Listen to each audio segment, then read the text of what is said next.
Mikrometer adalah alat ukur mekanik yang berfungsi untuk ketebalan atau diameter dengan ketelitian mencapai 0,01 mm.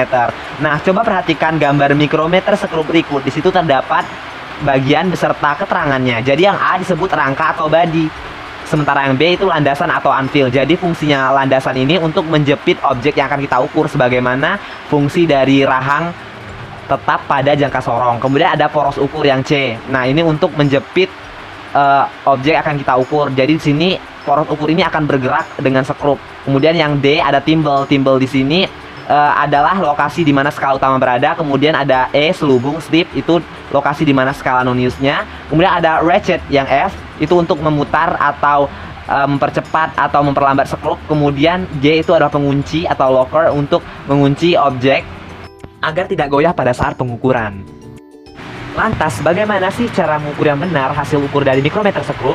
Nah, jadi mikrometer sekrup yang akan kita gunakan pada praktikum kali ini yaitu mikrometer sekrup dengan ketelitian 0,01 mm. Kenapa 0,01 mm? Nah, kalian perhatikan mikrometer sekrupnya. Di situ satu putaran sama dengan 50 strip dan satu putaran sama dengan 0,5 mm, sehingga satu strip sama dengan 0,01 mm. Jadi, setelah mengukur kita akan menerapkan rumus hasil ukur sama dengan skala utama ditambah skala nonius dikali ketelitian. Pertama, kita salin link praktikum di alamat web Google Chrome. Linknya bisa kalian cek di deskripsi di bawah ya. Nah, ini tampilan dari jendela praktikum mikrometer sekrup yang akan kita lakukan hari ini.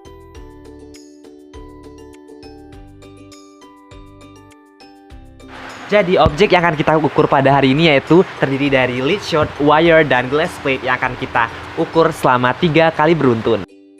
Objek yang pertama akan kita ukur adalah lead shot. Jadi langsung klik dan jepit dengan poros ukur pada mikrometer sekrupnya. Lalu jangan lupa untuk pastikan kontak fisik antara poros ukur dengan objek. Terus langsung baca deh hasil ukurnya. Nah, di situ kita lihat ya, di skala utama itu ada di 6, kemudian skala noniusnya itu di 48. Terus jadi kalau kita konversikan ke milimeter itu adalah 64,8 mm.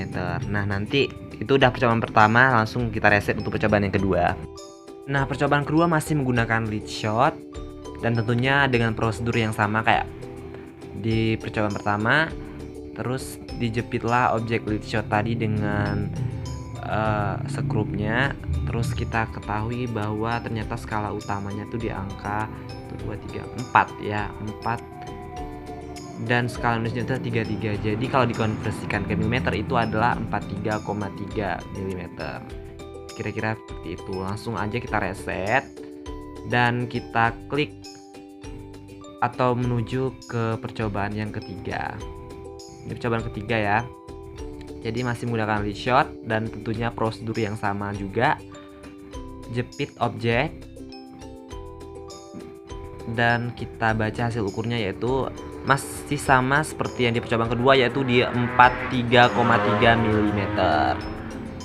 Nah, langsung aja kita klik di result.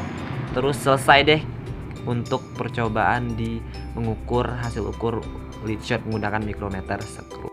Oke guys, langsung kita menuju ke objek kedua yaitu wire. Langsung klik wire-nya dan jepit dengan poros menjepit. Lalu pastikan kontak fisik antara objek dan poros sekrupnya. Kemudian ya langsung deh kita baca hasil ukurnya. Ya, di sini kita lihat ada di angka 0 ya, skala utamanya. Kemudian skala noniusnya di angka 75.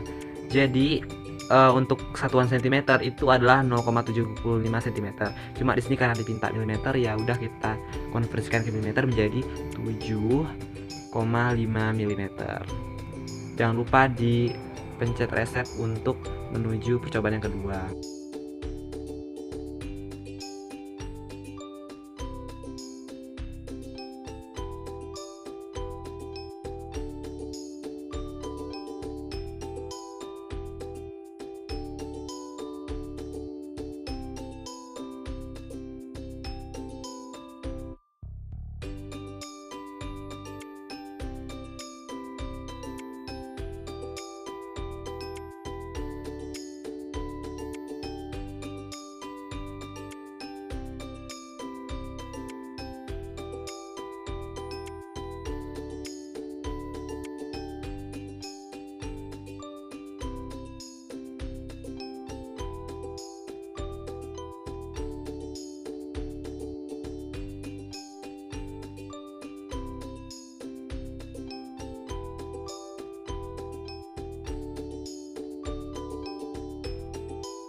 Oke guys, kita langsung menuju ke objek terakhir untuk membaca hasil ukur dari glass plate.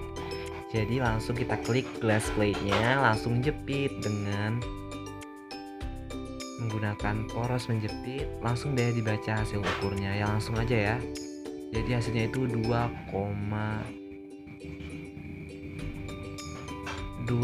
ya untuk kesatuan sentimeter.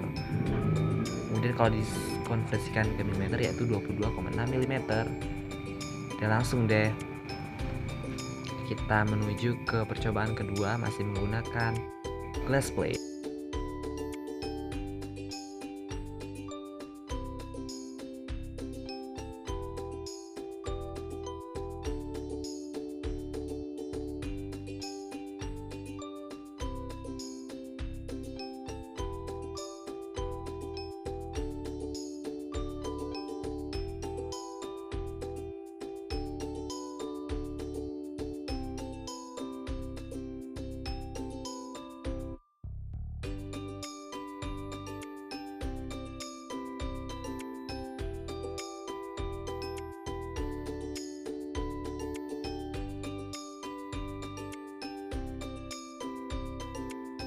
Oke guys, sekian praktikum kita hari ini terkait tentang mikrometer sekrup.